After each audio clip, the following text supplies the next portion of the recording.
지금 미국이랑 이란 사이에 정말 엄청난 일이 터졌습니다. 과연 이게 뭘 의미하는 걸까요? 오늘 지오폴리티컬 퓨처스라는 지정학 분석 기관의 자료를 가지고 이 충격적인 사건 뒤에 숨어있는 미국의 진짜 속셈이 뭔지 한번 제대로 파헤쳐 보겠습니다. 자, 사건은 이겁니다. 한마디로 이란의 최고 지도자가 사망했습니다. 그냥 사망한 게 아니라 미국과 이스라엘의 공습으로요. 무려 35년 넘게 이란을 쥐락펴락했던 인물이 하루아침에 사라진 겁니다. 이건 정말 어마어마한 충격이죠. 아니, 어떻게 일이 이 지경까지 온 걸까요? 그리고 더 중요한 건 이제 앞으로 어떻게 되는 걸까요? 오늘 바로 이 근본적인 질문들, 그 답을 한번 찾아가 보려고 합니다.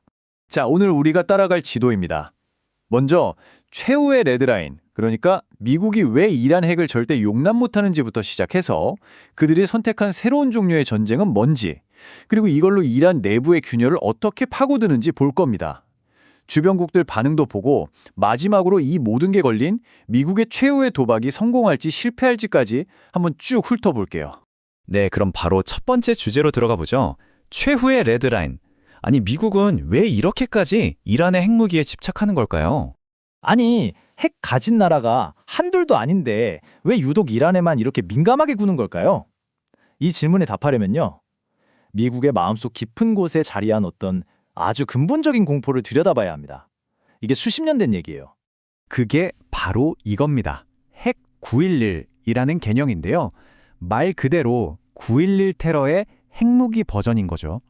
한번 상상해 보세요. 이란이 몰래 지원하는 테러리스트들이 미국 항구에 들어온 배에서 핵폭탄을 빵 터뜨린다? 이건 그냥 상상만으로도 미국 정책 결정자들한테는 정말 최악의 시나리오, 악몽 그 자체인 거예요. 자, 그럼 북한이랑 비교해보면 이 차이가 확 와닿을 겁니다. 미국이 보기에 북한 핵은 자기네 정권 지키려고 만든 방패 같은 거예요. 근데 이란 핵은 다르다는 거죠. 언제든 테러리스트들 손에 넘어가서 미국을 공격할 수 있는 창으로 보는 겁니다. 이게 바로 위협의 레벨이 다르다고 생각하는 이유죠. 자, 그럼 이런 위협을 막기 위해서 미국이 꺼내든 카드는 뭘까요? 바로 새로운 종류의 전쟁, 이름하여 참수공격 전략입니다. 이게 하루아침에 결정된 게 아닙니다. 순서가 있었어요. 처음에 당연히 대화로 풀려고 했죠. 근데 협상이 계속 실패하고, 그래서 다음 단계로 핵시설만 쿡 집어서 때려봤는데 그것도 별 효과가 없었던 거예요. 그러니 결국 에라 모르겠다, 그냥 머리를 쳐버리자 하고 최고 지도부를 직접 노리는 이 마지막 단계까지 오게 된 겁니다. 참수공격. 용어가 좀 살벌하죠? 말 그대로입니다. 적의 머리를 날려서, 그러니까 최고 지도부를 없애서 지휘체계 전체를 그냥 마비시켜버리는 거죠. 근데 이게 되게 중요한 포인트인데, 이 방식이 바로 요즘 미국이 선호하는 전쟁 스타일이에요. 왜냐? 지상군을 안 보내도 되니까. 이라크나 아프가니스탄에서처럼 군인들 수천, 수만 명 보내서 몇 년씩 싸우는 거, 이제 진절머리가 난 거죠. 정치적으로도 부담이 너무 크고요. 대신에 미사일이랑 비행기로 짧고 굵게 딱 치고 빠지는 겁니다. 자, 근데 미국의 노림수는 단순히 지도자 한 명 없애는 데서 끝나지 않습니다. 진짜 목표는 따로 있어요. 바로 이란 내부에 이미 존재하던 균열을 제대로 터뜨려 보겠다는 겁니다. 이게 사실상 도박이죠. 이란 군대를 보면 좀 특이해요. 사실상 군대가 두 개나 마찬가지거든요. 하나는 옛날 왕정 시절부터 있던 그냥 평범한 직업군인들로 이루어진 정규군이고요. 다른 하나는 이슬람 혁명 이념에 목숨 거는 혁명수비대 IRGC입니다. 좋은 무기, 돈, 권력 다 이 IRGC가 갖고 있고, 둘 사이는 엄청나게 껄끄럽습니다.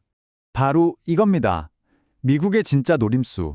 최고 지도자가 딱 사라지면 어떻게 될까요? 권력 공백이 생기겠죠.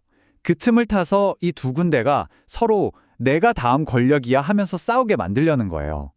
이 내구 갈등을 폭발시키는 것, 이게 바로 이번 작전의 핵심인 겁니다. 게다가 이런 공격이 있기 전에 이란 내부 상황이 이미 부글부글 끓고 있었어요. 대규모 반정부 시위가 있었는데 정권이 이걸 엄청나게 강경하게 진압하면서 보도에 따르면 수만 명이 목숨을 잃었다고 하죠. 그러니까 미국이 보기엔 이미 불만이 가득 차서 터지기 직전인 상황에 기름을 부은 셈입니다. 자, 그럼 이제 시야를 좀 넓혀볼까요? 이란 주변 나라들이나 다른 강대국들은 이 상황을 어떻게 보고 있을까요? 이걸 보면 이란이 지금 얼마나 외로운 처지인지가 딱 보입니다. 지도를 한번 보세요. 옆에는 라이벌인 사우디랑 UAE가 있죠. 다른 쪽엔 숙적인 이스라엘이 버티고 있고요. 북쪽엔 요즘 힘이 세진 튀르키예가 있습니다. 주변에 우호적인 나라가 거의 없어요. 심지어 코앞에 있는 걸프만 국가들에는 미군 기지가 쫙 깔려 있죠. 말 그대로 사면초가입니다. 그럼 뭐 러시아나 중국이 도와주지 않을까 싶을 수도 있는데 글쎄요. 러시아는 지금 우크라이나 전쟁 때문에 자기 코가 석자고요. 중국은 굳이 이란 편들다가 미국이랑 척을 질 이유가 전혀 없죠. 한마디로 이란을 도와줄 백기사는 아무도 없는 상황입니다. 자, 이제 마지막 장입니다. 이 모든 게 결국 미국의 거대한 도박이라고 했잖아요. 그럼 만약에 이 도박에 실패하면 어떻게 될까요? 일단 미국이 거는 희망은 이겁니다. 우리가 이 정도로 세게 나온 걸 봤으니 다음에 누가 정권을 잡아도 핵무기 만들 생각은 접고 우리랑 대화하려 하겠지 하는 계산인 거죠. 한마디로 셈법이 바뀔 거라는데 베팅한 겁니다. 하지만 미래는 알 수 없죠. 크게 세 가지 길이 있습니다. 첫째, 미국의 생각대로 좀 덜 공격적인 정권이 들어서는 베스트 시나리오. 둘째, 완전 반대로 더한 강경파가 나타나서 두고 보자 하면서 핵 개발에 더 속도를 내는 최악의 시나리오. 그리고 마지막으로 나라가 아예 쪼개져서 걷잡을 수 없는 내전 상태로 빠지는 그야말로 파국이죠. 그래서 마지막 질문은 바로 이겁니다. 이번 사건이 과연 중동의 판을 새로 짜는 신의 한 수가 될까요? 아니면 그 누구도 원치 않았던 끝없는 분쟁의 시작을 알리는 신호탄이 될까요? 어쩌면 그 답은 오직 시간만이 알고 있겠죠?